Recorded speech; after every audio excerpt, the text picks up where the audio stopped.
Hello students, आज के इस video में हम 2 दिवस इस कविता का क्वेश्चन आंसर डिस्कस करेंगे। अगर आपने इस पोएम के एक्सप्लेनेशन का वीडियो नहीं देखा है तो आपको डिस्क्रिप्शन बॉक्स में उसका लिंक मिल जाएगा। आप एक बार पोएम अच्छे से समझ लेंगे तो क्वेश्चन आंसर समझने में आप लोगों को बहुत आसानी होगी। ओके, तो चलिए कृति शुरू करते हैं। फर्स्ट क्वेश्चन है, रोजची भूक भागवण्यासाठी कराव्या लागणाऱ्या कष्टामुळे आयुष्याचे दिवस वाया गेलेत या आशयाची कवितेतील ओढ शोधा। मतलब डेली की हमारी जो भूख है उसको मिटाने के लिए हम मेहनत करते हैं और उसी में हमारी पूरी ज़िंदगी के दिन बीत जाते हैं। तो इस मीनिंग से रिलेटेड लाइन आपको पोएम में से ढूंढनी है। ओके, तो वो लाइन है, भाकरीचा चंद्र शोधण्यातच जिंदगी बर्बाद झाली। इसका मतलब कि जो गरीब मजदूर होते हैं उनकी पूरी ज़िंदगी चंद्रमा के शेप की रोटी ढूंढने में ही बर्बाद हो जाती है। ओके, नेक्स्ट क्वेश्चन, कवीच्या प्रयत्नवाद आणि आशावाद दाखवणारी ओढ लिहा। प्रयत्नवाद मतलब हमेशा कोशिश करते रहना और आशावाद मतलब उम्मीद रखना, होप रखना। तो यहाँ पर हमें पोयम में से वो लाइन बतानी है जिसमें बताया गया है कि कवि प्रयत्नवाद है और आशावाद है। ओके, तो वो लाइन है, दुःख पेलावे कसे पुन्हा जगावे कसे याच शाळेत शिकलो। मतलब जो दुख है उसे कैसे झेलना है और इस दुख को भूलकर फिर से कैसे जीना है वो उन्होंने इसी गरीबी के स्कूल में सीखा है। ओके, नेक्स्ट क्वेश्चन, एका शब्दात उत्तर लिहा। इसमें फर्स्ट क्वेश्चन है, कवीचे सर्वस्व असलेली गोष्ट, हाथ। कवि का हाथ ही उनके लिए सब कुछ है। कवीच्या जवळचा मित्र, कवि का सबसे करीबी का मित्र अश्रु। अश्रु मतलब आंसू। थर्ड क्वेश्चन, खालील शब्दसमूहांचा तुम्हाला कळलेला अर्थ लिहा। इसमें फर्स्ट है, माना उंचावलेले हात। आंसर देखते हैं, कविचे सर्वस्व हे त्याचे हात आहेत। मतलब कवि का सब कुछ जो है वो उसके हाथ है।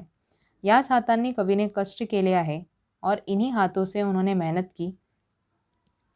ते जरी दारिद्र्याकडे गहाण पडले असले तरी कधी कधी अभिमानाने मान उंच व्हावी असे कामही याच हातांनी केले।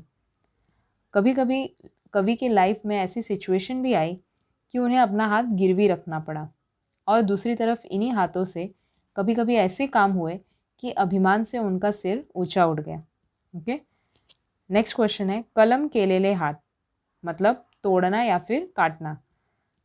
आंसर देखते हैं, याच हातांनी त्याने कष्ट केले। मतलब इन्हीं हाथों से कवि ने बहुत मेहनत किया। कधी ते दारिद्र्यात राहिले, कधी ते अभिमानाने उंचावले।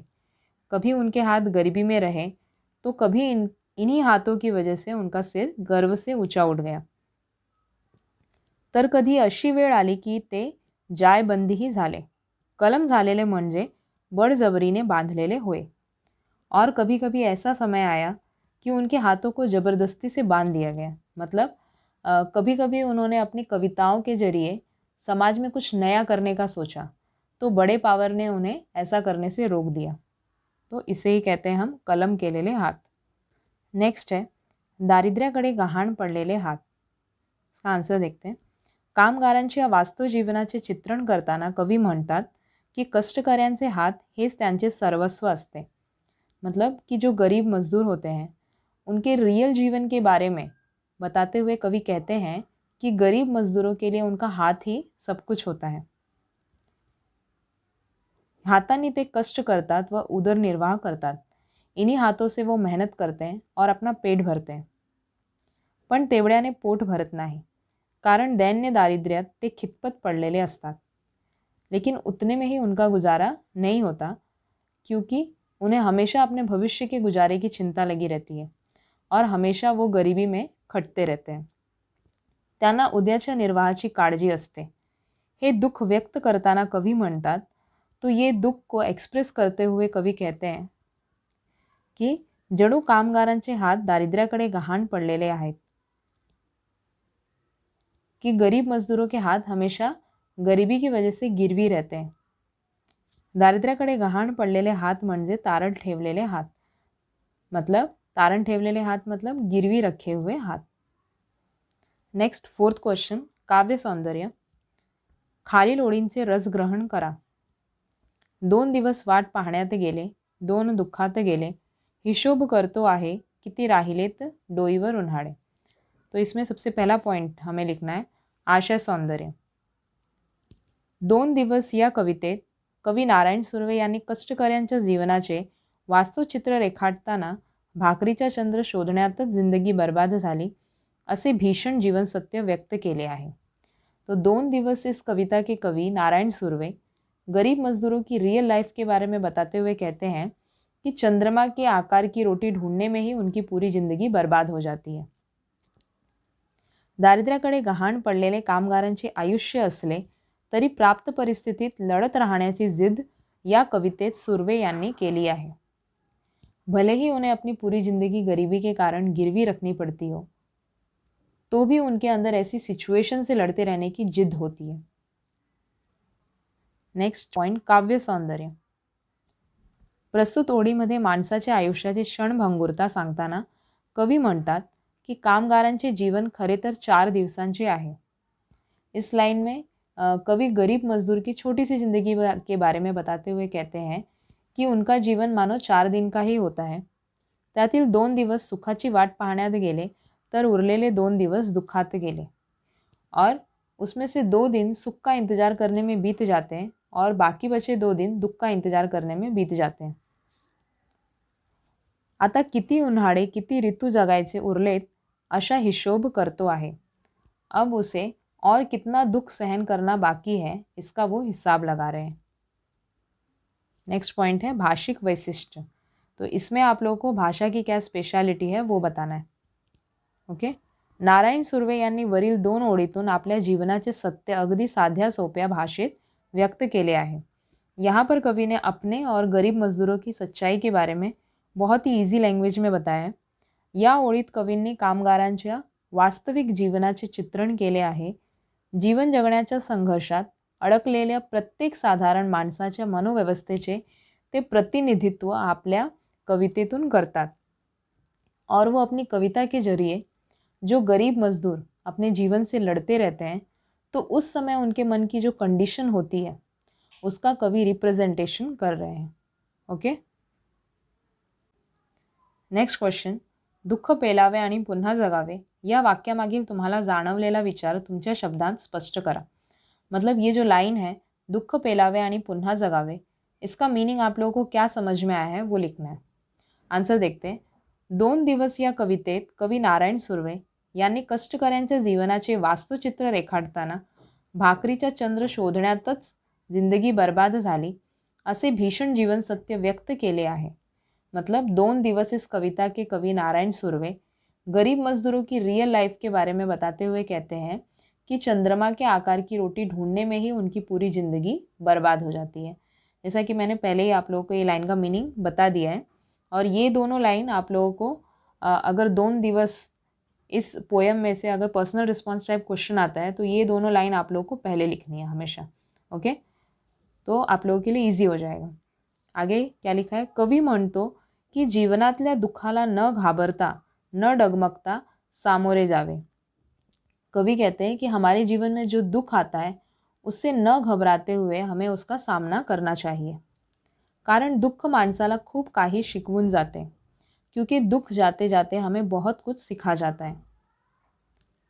दुःखावर मात करत असताना आपल्यातल्या अनेक क्षमतांची अनुभूती येऊन परिस्थितीवर मात करणे, समायोजन करणे, नवीन पर्याय शोधणे या अनेक बाबीतून दुःख पेलण्याची ताकद माणसात निर्माण होते।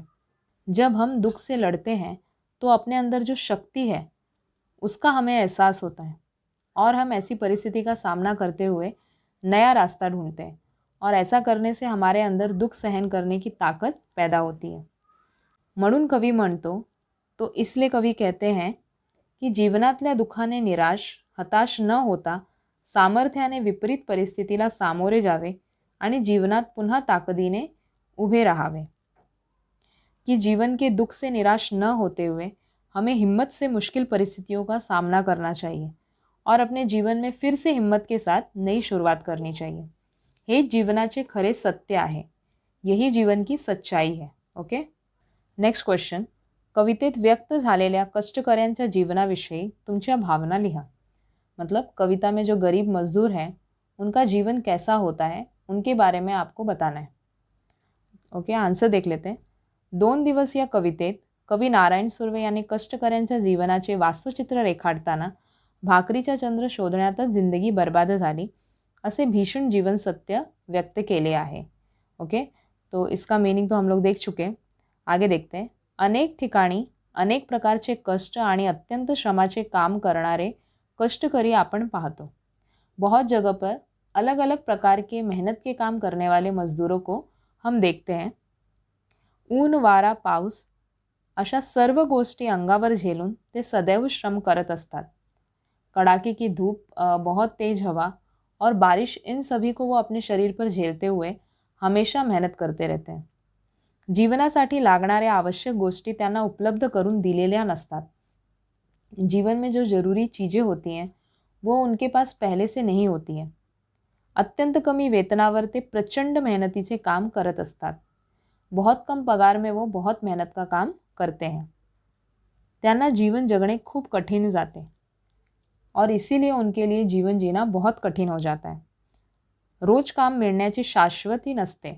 अशा प्रकारे आपल्या देशात कष्टकऱ्यांचे जीवन अत्यंत कठीण आहे और रोज उनके पास काम नहीं होता है, कभी काम मिलता है, कभी नहीं मिलता है।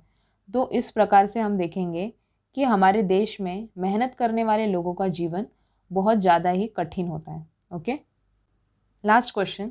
कवितेत व्यक्त झालेले जीवन सत्य याबाबत तुमचे विचार स्पष्ट करा। कविता में बताई गई जीवन की सच्चाई के बारे में आपको यहाँ पर अपना ओपिनियन लिखना है। आंसर देखते हैं। 2 दिवस या कवितेत कवी नारायण सुर्वे यांनी कष्टकऱ्यांच्या जीवनाचे वास्तवचित्र रेखाटताना भाकरीचा चंद्र शोधण्यातच जिंदगी बर्बाद झाली असे भीषण जीवन सत्य व्यक्त केले आहे। ओके, जैसा कि मैंने आपको बताया था कि ये दोनों लाइन आप लोगों को सारे पर्सनल रिस्पॉन्स टाइप क्वेश्चन में लिखनी है। ओके, इसी पोएम के। माणसाच्या जीवनात सुख आणि दुःख या 2 गोष्टी सदैव असतात, कि मनुष्य के जीवन में सुख और दुख ये दोनों चीज़ हमेशा रहती है, ये हम सभी जानते हैं। ओके, कधी सुखाचे दिवस असतात तर कधी दुखाचे, कभी सुख के दिन होते हैं तो कभी दुख के। असे असले तरी कोणताही काळ हा कायम राहत नाही। ऐसा होते हुए भी कोई भी समय हमेशा एक जैसा नहीं रहता, चाहे वो सुख हो या फिर दुख। दुखातून माणूस अनेक गोष्टी शिकतो व उद्याच्या चांगल्या दिवसाची अपेक्षा करत जगत राहतो। दुख से मनुष्य बहुत सारी चीज़ें सीखता है और अपने आने वाले अच्छे कल की उम्मीद में जीता रहता है। माणसाने कवीसारखं आशावादी राहिलं पाहिजे। मनुष्य को कवी के जैसा ही होपफुल रहना चाहिए। दुःखातही सुख येईल अशी आशा बाळगली पाहिजे, म्हणजे जगणं सोपं होतं। दुख में भी सुख आएगा ऐसी होप, ऐसी उम्मीद रखनी चाहिए। ऐसा करने से जीवन आसान हो जाता है। ओके, सो यहाँ पर ये पोएम का क्वेश्चन आंसर ख़त्म होता है। सो आई होप ये पोएम के क्वेश्चन आंसर आप लोगों को समझ में आए होंगे। ओके, अगर आप लोगों को कोई भी डाउट हो तो कमेंट सेक्शन में कमेंट कीजिए। Okay, thank you.